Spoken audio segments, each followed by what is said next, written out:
If it's going to BEL, It is not BEL or ECL. It is the flaw in the machines. It is the flaw in the machines.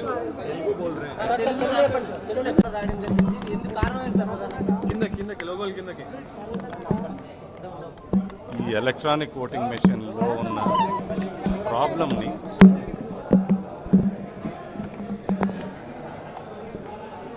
నిన్న జరిగిన election కమిషన్లో జరిగిన సమావేశంలో నాకు దొరికిన అవకాశంతో నేను chief election commissioner గారికి ఇప్పుడున్న మెషిన్లో కనపడిన డిఫెక్ట్ని నేను చూపించడం జరిగింది, అంటే చెప్పడం జరిగింది. మనం ఇప్పుడు వాడుతున్న ఓటింగ్ మెషిన్స్లో ఓటు ప్రెస్ చేయగానే voter verified paper audit trial మెషిన్లో వీవీప్యాట్ మెషిన్ అంటారు, దాంట్లో మనం ఓటు వేసిన స్లిప్, అభ్యర్థి పేరు, పార్టీ సింబల్ ఈ రెండు కనపడాలి. అది ప్రింట్ అవుతా వచ్చి కనపడి అదొక చిన్న అద్దం కింద చూపిస్తారు. అది వన్ వే సీ త్రూ, ఎప్పుడు డార్క్గా ఉంటుంది. మనం ఓటు ప్రెస్ చేసిన తర్వాత లైట్ వెలిగి పేపర్ మెల్లగా స్లైడ్ అయ్యి మొత్తం ప్రింట్ అయిపోయిన తర్వాత 7 సెకండ్ల పాటు లెక్కబెట్టుకుని 7 సెకండ్ల పాటు కనపడి తర్వాత కట్ అయ్యి లోపల పడాలి. 10వ తారీఖు నాడు ఎవరో డెమాన్స్ట్రేషన్స్ చేస్తా ఒక వీడియో వైరల్ అయింది సోషల్ మీడియాలో. దాంట్లో నేను చూసింది ఏంటంటే, ఇది ఈ స్లిప్ అనేది ఇలా జారుతా వచ్చి కనపడి కట్ అయ్యి 7 సెకండ్లు నిలబడి కట్ అయ్యి పడే బదులు 3 సెకండ్ల పాటు మాత్రం, అది కూడా ఏంటంటే ఒకసారి లైట్ వెలిగిస్తే అద్దం వెనకాల కనపడినట్టు ఒక సింబలు, పేరు, అంటే ఎవరికి నొక్కితే వాళ్ళది, 3 సెకండ్ల తర్వాత మళ్ళీ డార్క్నెస్, అంటే ఏమీ కనపడకుండా చీకటిగా అయిపోతుంది. ఇది దాంట్లో రాసిన కోడ్ కాదు.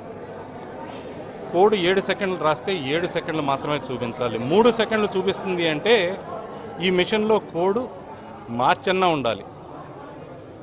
అది ఎలక్షన్ కమిషనే మెయింటెనెన్స్లో భాగంగానో ఇంకో భాగంగానో మార్చారో, మారిస్తే వాళ్ళు చెప్పాలి.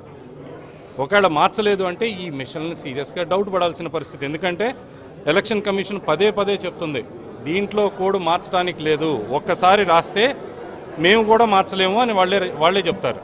అలాంటప్పుడు 7 సెకండ్ల కోడ్ 3 సెకండ్లకి ఎట్లా మారింది అని చెప్పి అడగటం జరిగింది.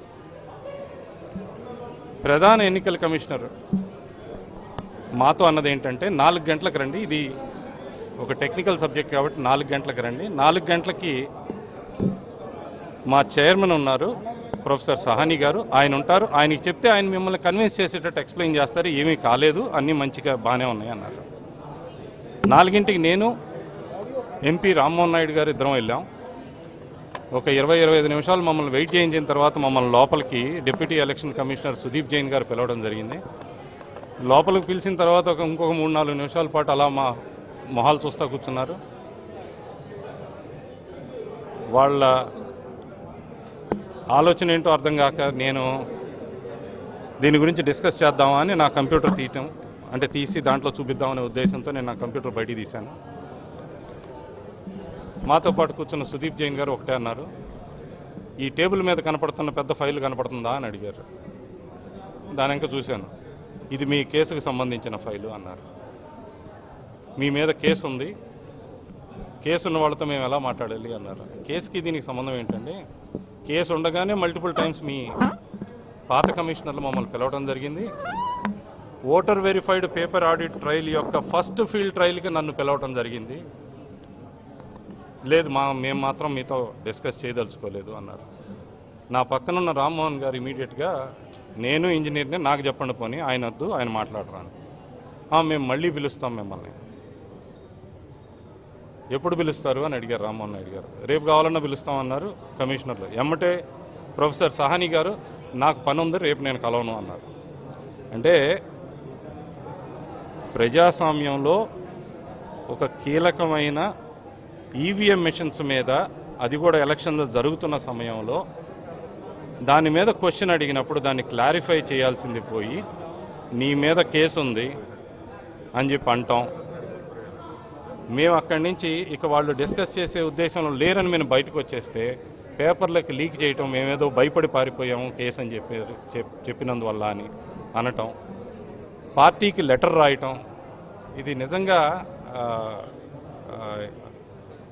ఇది చాలా సాడ్. అంటే నిజంగా ఎలక్షన్లో ట్రాన్స్పరెన్సీ కావాలి, ఓపెన్ మైండ్తో ఉండదలుచుకుంటే ఎలక్షన్ కమిషన్ అడిగిన దానికి సమాధానం చెప్పండి. నా మీద కేసు ఫైల్ చేశారు, నా మీద కేసు దేనికి ఫైల్ చేశారు మీరు? ఒక విజిల్ బ్లోయర్గా నేను వచ్చి మీ దాంట్లో తప్పు ఉందని చెప్పినందుక, ఆ తప్పు చెప్పినందుకే కదా ఈరోజు మీరు వీవీప్యాట్ మిషన్లు అని చెప్పి తీసుకొచ్చింది. ఇదే వీవీప్యాట్ మిషన్లు డిజైన్లు అప్పుడు ఎన్నిసార్లు నన్ను పిలిచారు? మీ రికార్డులు తీసి చూడండి. అంటే నన్ను భయపెడితే నేను నోరు మూసుకుంటే మీరు చేసుకునే పని మీరు చేసుకుంటారని. ప్రశ్నించే వాళ్ళకి సమాధానం చెప్పాలి, లేకపోతే ప్రశ్నించే వాళ్ళు ఉండరు. అది అర్థం చేసుకోవాలి ఎలక్షన్ కమిషన్, అంతే.